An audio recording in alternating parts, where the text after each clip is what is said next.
Hello?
Oh, look, I was like, oh my goodness. I was trying to make sure that I was able to get everybody. Yay. Thank you for your patience. Not sure why I couldn't get in. Can you hear me? Yes. Okay, good. How are you? I'm just talking. Hey. No, that's okay. Look, I was like, no, don't say it so. I can't. This beautiful person that I was so excited to interview, don't mess up on me. How are you this evening? I'm doing good. I'm a Michelle too. My middle name's Michelle. Oh, wow. Twinsies. That's great. So I'm not sure. Did he already start? I'm not sure. Did the music come on and everything? I saw your logo. I saw the music, and then Okay. All right. Well, guys, I do apologize. So if you guys are watching, I'll take full accountability for what transpired. I'm not sure. For some reason, my link went berserk. So I apologize. So, guys, welcome Michelle with InDaHouseMedia outside of 285 House Call. And we have the wonderful Miss Aisha Adams. And she's a Michelle also. So amazing stuff. Yes, Michelle, go us. So, I mean, I am so excited to, discuss all these things that I read about. You have your own media group. You do a lot within the community, and something that I'm personally passionate about, talking about social change. And I just want to get to the nitty gritty. Like, how did you, get involved with so much? I saw that you went to school, for certain things. And I'm going to let you introduce yourself and just tell the people how you got, started in the industry. And then I'm going to come on with my questions because I have so much. okay. So for those who don't know me, my name is Aisha Adams, and I am the owner of Aisha Adams Media Group, where we sort of do education classes around marketing and media. My specialty is social media. I'm a blogger and influencer. So I have maybe about 28,000 followers on my Facebook page. We I founded Equity Over Everything is kind of where I do all of my social change work from. In that realm, we do the Entrepreneur Accelerator, which is an activity that we do specifically for minority-owned businesses, where we are, uplifting them and making sure they get what they need. And then most recent, and I do the Asheville View, which is my web series. Right.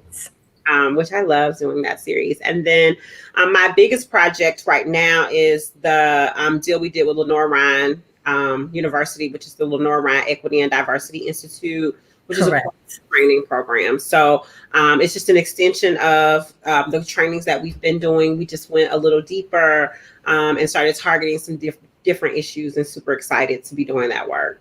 Okay, awesome. I saw that, and I saw, your talk show, Nappy Thoughts, and I was just like, oh, I can't wait. She's a blogger also.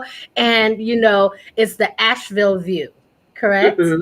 Yes. So, I'm definitely going to check that out. And, it's just amazing, like all the things that you have going on, the Entrepreneurial Accelerator. And for you, getting into media, I saw that you did a lot of public speaking also. And, how do you find being on that platform as a woman in leadership? Because, we don't have a major voice, when it comes to us being women as leaders right now. And I just want your viewpoint on that. So for me, being a woman has definitely been interesting. As an entrepreneur, I feel like we have like mompreneurs and girlpreneurs, and I consider myself an entrepreneur. A lot of times I'm at the table and I'm there. It's a lot of men, a lot of people that don't look like me. But I've been really lucky in that I found my niche. I know what I'm good at. I'm educated in my realm, and I kind of stay in my lane. And that's been really great for me. I do know that, it's hard for women in leadership all over the place. We deal with a lack of understanding about how diversity is for us and what we need. And I think a lot of times being a woman is looked over in a lot of ways. So it's definitely as difficult as it is for any other woman, but I'm lucky in that I get to pick who I work with. So I try to pick my partners to be good people who listen to me and respect me as the woman that I am. And I've been super lucky to be in that situation. That's so important and very relevant, especially in the times that we are living in and the things that we're facing right now. So, talking about diversity, how do you feel like in the media market when it comes to cultural diversity? Like, what are the challenges that you find there? So in the media, particularly, I started the Asheville View. I wanted to raise marginalized voices. And of course, we have one trans host. We have a true African American host who's from Morocco. So when you look at her, she's Oh, Middle Eastern, but she's African. right. And then we have Kirby, who is a mix of Black and Italian. And then we have me. So I intentionally wanted to get perspectives that you wouldn't hardly see, so that we could get the questions answered for this particular group of people. So we definitely wanted to raise LGBTQ voices. We wanted to raise Black and Brown voices. And I think that the Asheville View does a great job in doing that.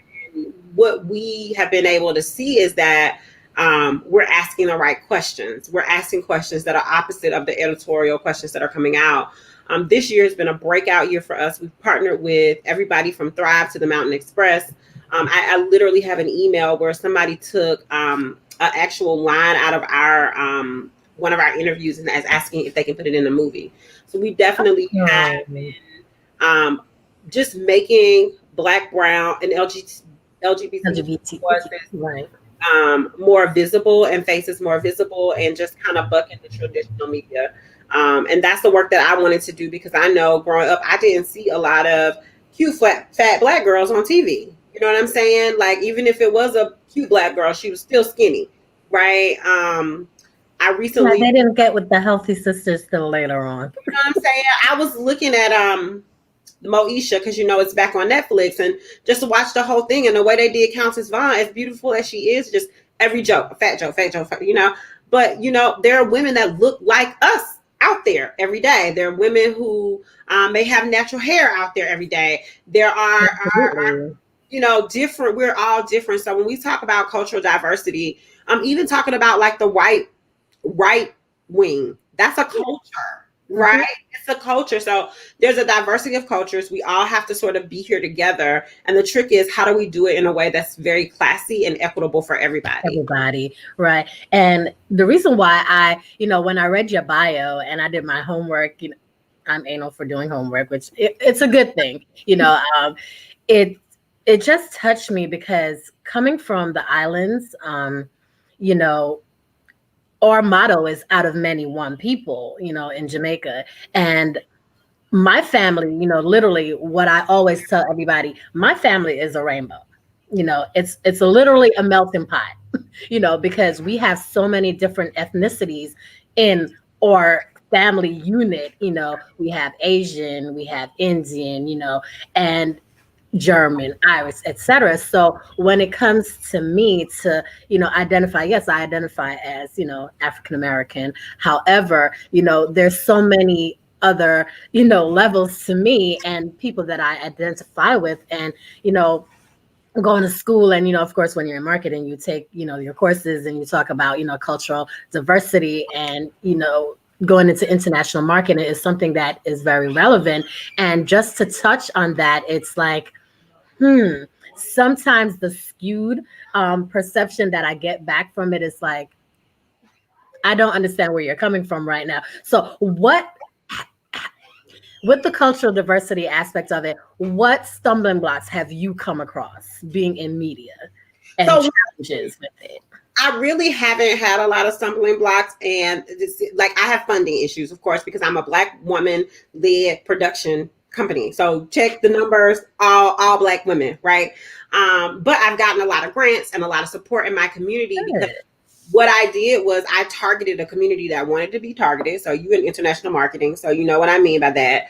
And I market to the people that are looking to hear from LGBTQ and Black people. So that's really, really helpful to me. What I will say is, traditionally, that stumbling block is that we have people who are activists and then we have people who are advocates.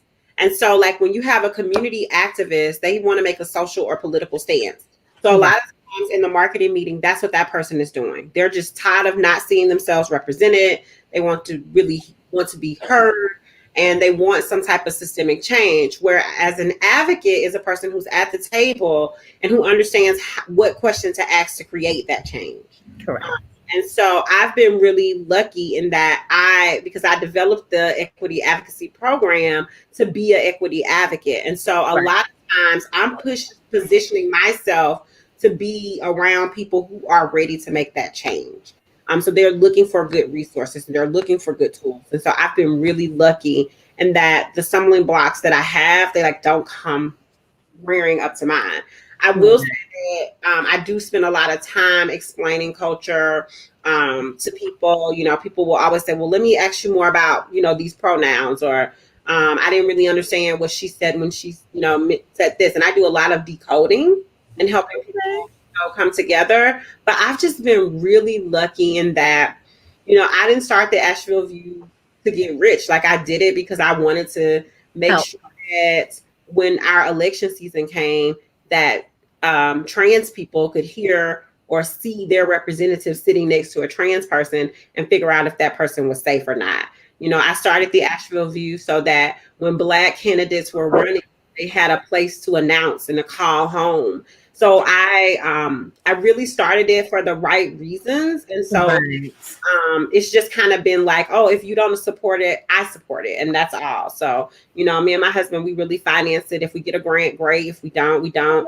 But it's been good. It's been really good because we've been able to help a lot of people get their stories out there, and we've been able to tell some really important stories.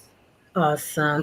Well, big kudos to you both. I think that's very important. And, we're all human and we all need representation and we all need to make sure that our voices are heard. So I definitely commend you guys on that. I did see that you were featured in Forbes, which talks about what was it, the 5 ways anti-racism protests will change your business. So Mhm. can you give us a little bit of insight into that and what that actually means? Because there are people out there like, huh? So just to, educate, Yeah, we're definitely. Just kind of going back to that statement of advocate and activist, like kind of coming back to that, you know, um, as a culture, a company where we are now, I'm in the middle of this pandemic, in post George Floyd, post Breonna Taylor, like there's not a team in America that can afford not to have an equity advocate on their team. We have so many vulnerable populations that need to be looked out for. And so an equity advocate is someone who is anti-racist. right. And um, they are also, an LGBTQ ally. They're also worried about our veterans. They are concerned about our youth as well as our elderly population. So they have this eye for cultivating equitable spaces for everybody. And so a part of that is being anti-racist. And anti-racist, I believe this statement came because it was said that just being an ally is not enough. You must fight. Hmm. And so that's why you don't hear like a Black ally anymore. You hear anti-racist. So that's kind of where the word came from, anti-racist. But companies are being tasked to do anti-racist acts, to show up in a way that is more authentic, to show that they understand the severity of what's going on in racism, what's Oh, happening in our country. right. Okay. And I mean that is very deep and it's do you feel that with everything that's going on now with the election. And I know that your platform does, something similar. You talk about the relevance, with the voting. What's your opinion with that? My opinion on voting or the election, like I think everybody should vote. I've spent a lot of time cultivating good videos to teach people how to vote. I think more important, where my opinion probably differs for the average person is, I am definitely going to vote in a presidential election, but my concern is more so with the local election and just really telling people like, are you aware of what judges that you're putting into office, and what do you know about them? Because those are the people who are giving your cousins and your nephews those sentences. Right. Who are you voting for mayor? Because that's the person who is the police chief is gonna answer to. Like, what are you doing in your community? We talk about that we're really concerned about education. But when I ask people in my community, like, who are you voting for public instruction? Like, it's crickets. So I've done a lot of work to, even before I was on tonight, I just finished doing a candidate forum for the Democratic Party on working class issues. So, it's about us getting local and getting down and dirty and like really looking at the election and then understanding government. One of the things that came up for me tonight was one of the candidates that I interviewed has been in the Senate for 16 years. Wow. That means you guys have consciously made a decision to put the same person there 16 years. And so she keeps probably winning by name recognition. She's great. She's a great candidate. She's really smart. But do we want the same person in that seat for 16 years? We aren't doing anything about that. We don't talk about that. We don't, you know what I'm saying? Yesterday I watched the vice presidential debate. Did you get a chance to watch it? Yes, I did. Yes, I did. Very,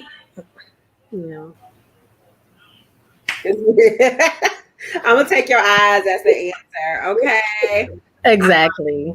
It was an interesting debate, and we immediately I told my people, I was like, oh, I got time for this historic debate today. So I was like, I'm gonna do some commentary, and I did. Right. And so when the first question came out, I was like, yeah, so Kamala Harris's answer was weak, and I was like, what are they gonna do about the coronavirus? And people sort of just kind of tore into me like, how could you say that about Black women? She's kind of doing her thing. She's doing her thing. She's up there. And I'm like, we have to get more critical about the people that are in office. We really have to be sure that the people that we vote in really care about the issues that we care about. And we have to get back to making sure that we are voting in people that have our best interest in heart.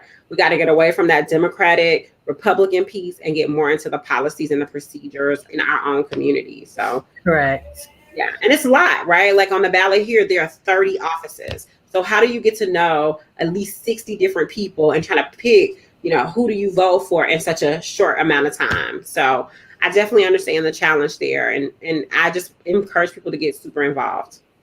Right. That is so true. I mean, I've watched some of the debates to the point where I'm just like, I can't even stomach, sitting here. So I just, no commentary, I have no feedback on it right now because it left me in awe. Like, really? Like this is what we were set up with. Like, I can't, so, we need change for sure, and it's important that we also know that with the change that we are all asking for, we have to be a part of that change. And we have to take accountability. And not only that, as a people, we need to truly learn what the word unite means. And, united we stand, divided we fall. It's such a strong quote and statement. And if everybody really listens to that, I believe that we can get the change that we are all seeking and hoping for. However, until such things happen, I believe the latter will prevail, because if we continue to fight each other, how can we prevail? And that's where I am with that. And, education is such an important thing. And I believe a lot of the communities are not educated properly with everything overall. There's so much, I just had a discussion the other day, and even on the last call, not today, but last week, talking about financial literacy and, educating our people and the youth, and just, helping them understand, what the Black dollar means and so forth. And it's it's so much different, levels to this. And we could go on for hours just talking about it and what the relevancy is and why it's so important to It's acknowledge what's going on. really interesting because when it comes to voting, here's the thing, right? There's power in you not being educated, right? So the power is then um, when you're not getting the education that you need, you're going to make a calculated decision, and everybody can calculate based on your age and your race and your location, sort of who you're going to vote for, right? But once you get educated, you can make different decisions. And so I think that's really key.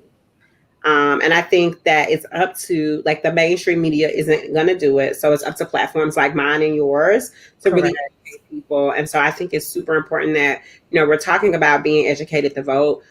Check out your voter guidelines, do a Twitter follow, put some provisions in place for your vote. Your vote has value. You have value. So I think that's really, just educating yourself as best you can, because there are going to be debates, there are going to be forums, there are going to be articles, but you need to pick what's best for you and your family, and you have vote to do that. So we just need to make sure that people know that they can do that they know that there are voter guides out there, that they know. So for example, here in the state of North Carolina, the registration cuts off tomorrow, but you can still register if you early vote. So that's confusing. Right? Like, the way they say it is confusing. So we have to educate each other and educate ourselves and understand that if our vote wasn't important, they wouldn't keep trying to take it from us. And we need to really, like, hone in on that and really talk to each other and keep that up. Correct.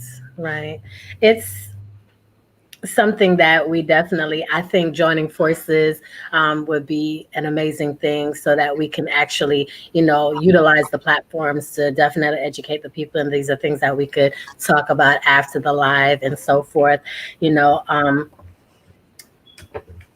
Another part of what your programming and stuff talks about how to truly define the characteristics of diversity, inclusivity and equity. So you have classes that you do that breaks this all down. And I know your schedule, you have 2 sessions, correct? I think it's October 16th through the 18th, and then again October 23rd to the 25th. And then we also have a new set of classes that we are rolling out. They're going to be during the week. When we started the Lenore Ryan Equity and Diversity Institute, we put the classes on the weekend because of the pandemic. We knew you guys were busy. We knew that people were kind of figuring out their lives, but this road to equity advocacy, to getting the information to bring back into your job, is super important, right? It's a part of your well-being. If you're a person of color, if you're not a person of color, it's a part of your life mission, maybe, to bring equity into in the sphere. So we wanted to offer these classes despite the fact that we were in the pandemic, in hopes that our work could amplify vulnerable communities within the pandemic, if that makes sense. So Yes. The program runs, it's 30 hours. Once you get 30 hours, you get a certificate from Lenore Ryan University. It's a leadership Wow. certificate. That's amazing. Yeah, a lot of times when we talk about diversity, equity, inclusion, one of the issues that I found was that people weren't looking at it as a skill set. And people aren't necessarily looking at the value of it. So when you asked the question earlier, you were like, what challenges do you run into? Because I look at diversity, equity, and inclusion as increasing the bottom line. And I always lead with that. Generally, when I'm in a conversation, people want to hear what I have to say. Right. I'm quick to tell a person, did you know that Black people give $11 billion in philanthropy a year? Once I say that, now people want to hear, like, why isn't my organization giving that $11 billion? Right.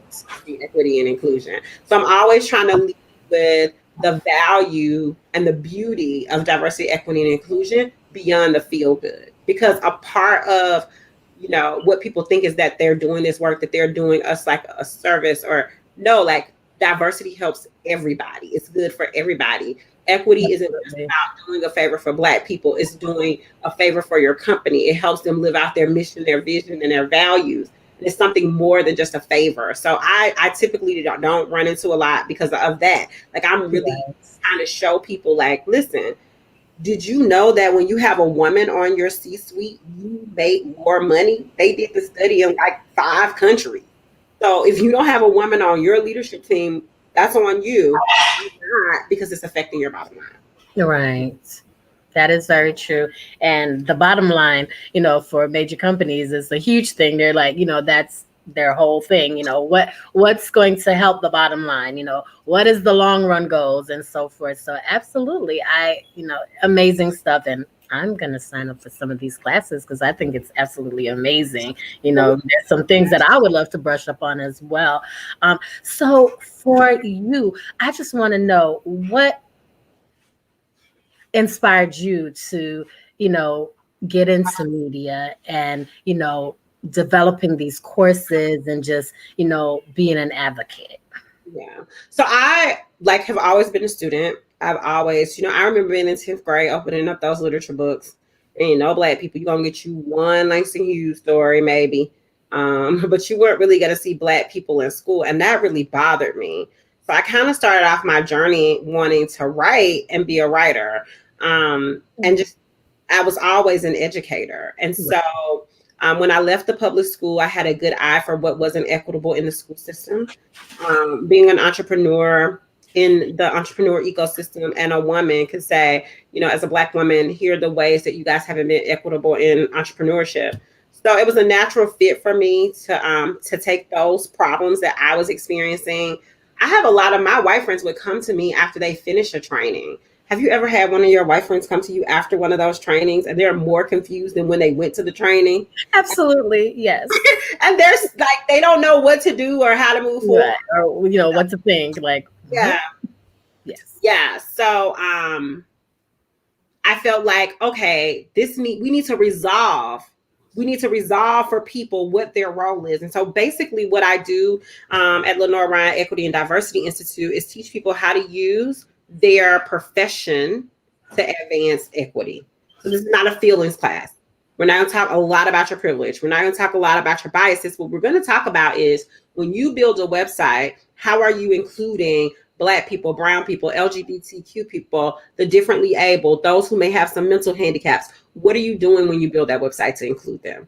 We're not going to talk about, what happened with slavery. What we're going to actually talk about is when you encounter a Black candidate who isn't ready to be hired, but you need Black candidates, what's the supplemental information you send them to level the playing field, right? So those are the kind of things that we're doing. We're actually talking to leaders in their community. We've had people like city managers, police chiefs, vice presidents of marketing for marketing, vice presidents of human resources from hospitals. And we're actually equipping them to make change in their organizations because they have the power to do so. And so again, more than being an activist and just saying, hey, this is what we do. This is more about doing something about it. And so I a lot of times when I talk about equity advocacy, my activists feel like I don't love them. So let me clarify that the activist role is a very important role. A lot of time advocates have privilege. They go into places you may not be able to go. They see things that you may not be able to see. And that's why the activist is so important, because they activate the people so that we hear what they have to say and then we take it back and implement it and change the laws. So that's really like the process of a true movement. And so as in the movement, my job, I feel, is to help train advocates so that when people march, they know to listen to the marching, they know how to decode that marching, and then they know how to take that, what they heard, back to the table in their companies, and with the eye for the company's mission, vision, and values, and an eye for what the community needs. They're bringing those things together to create a diverse, equitable, and inclusive situation. Does that make sense? Absolutely, it does. And it's amazing. So with that, and moving around because I know these are some of the things that, some of our viewers, had questions on. What do you, well, how do you view, because you are, in Georgia. So what is your view on the local elections? So I'm not in Georgia. I'm actually in Yes, Asheville. All that, however, I love Atlanta. So if you went to my blog, you probably read a blog about Atlanta. yes. Yeah, I'm actually in North Carolina, and so I'm not really hip to the local elections there, but I will tell you, you guys watch who we are putting in as judges. That's our big thing. We need to make sure that we have people who have an eye for justice and they are not blood hungry. We need to make sure that whoever is on our school boards, if we have school board seats, that we're clear on what their reputation is, that we understand what they're doing. We need to look at how long have people been in Senate, and we need to make sure that we don't want to keep them there if we don't, and we need to make sure we let it be known. So more, it doesn't matter where you are, the advice is still the same. Be a power voter. Understand your ballot. I actually just released a video today about how to vote in Buncombe County here, and just talking about like, hey, here's where to go to find your precincts. And we just need to educate people so they can get there. And then the next part of that is making sure they understand who they choose to vote for and giving them the privacy and freedom to do that. Amazing stuff. I appreciate you so much, Aisha, and I'm going to do a lot of follow up with you. So you're gonna get tired of me, but no, seriously, I love it. Everything that you stand for, and people need to hear everything that you have going on. And I'm definitely gonna ask you to share, your links with us so that they know how to contact you. I know you have, Aisha Adams Media Group on Facebook for sure, as well as on Instagram. And is there any other, outlets that you're on? Yeah, so I basically have like this love letter to Black people that I have on Facebook. It's called Nappy Thoughts. And so we have about 28,000 people over there. We get together every day and we're just kind of uplifting each other and empowering each other to be better people. And then my personal Instagram is Learning and Diversity. Okay, awesome. So I would definitely post those on my personal and my business page as well. So thank you so much. And ladies and gentlemen, thank you for tuning in to InDaHouseMedia House Call inside of 285. And this is the amazing and phenomenal Aisha Adams of Aisha Adams Media Group, and she has so much in store. So check her out and check out the classes if you guys just need to brush up. And I will post those links as well for you. And any other questions, definitely contact her personally. Once again, thank you. It's Michelle, your host, and until next time.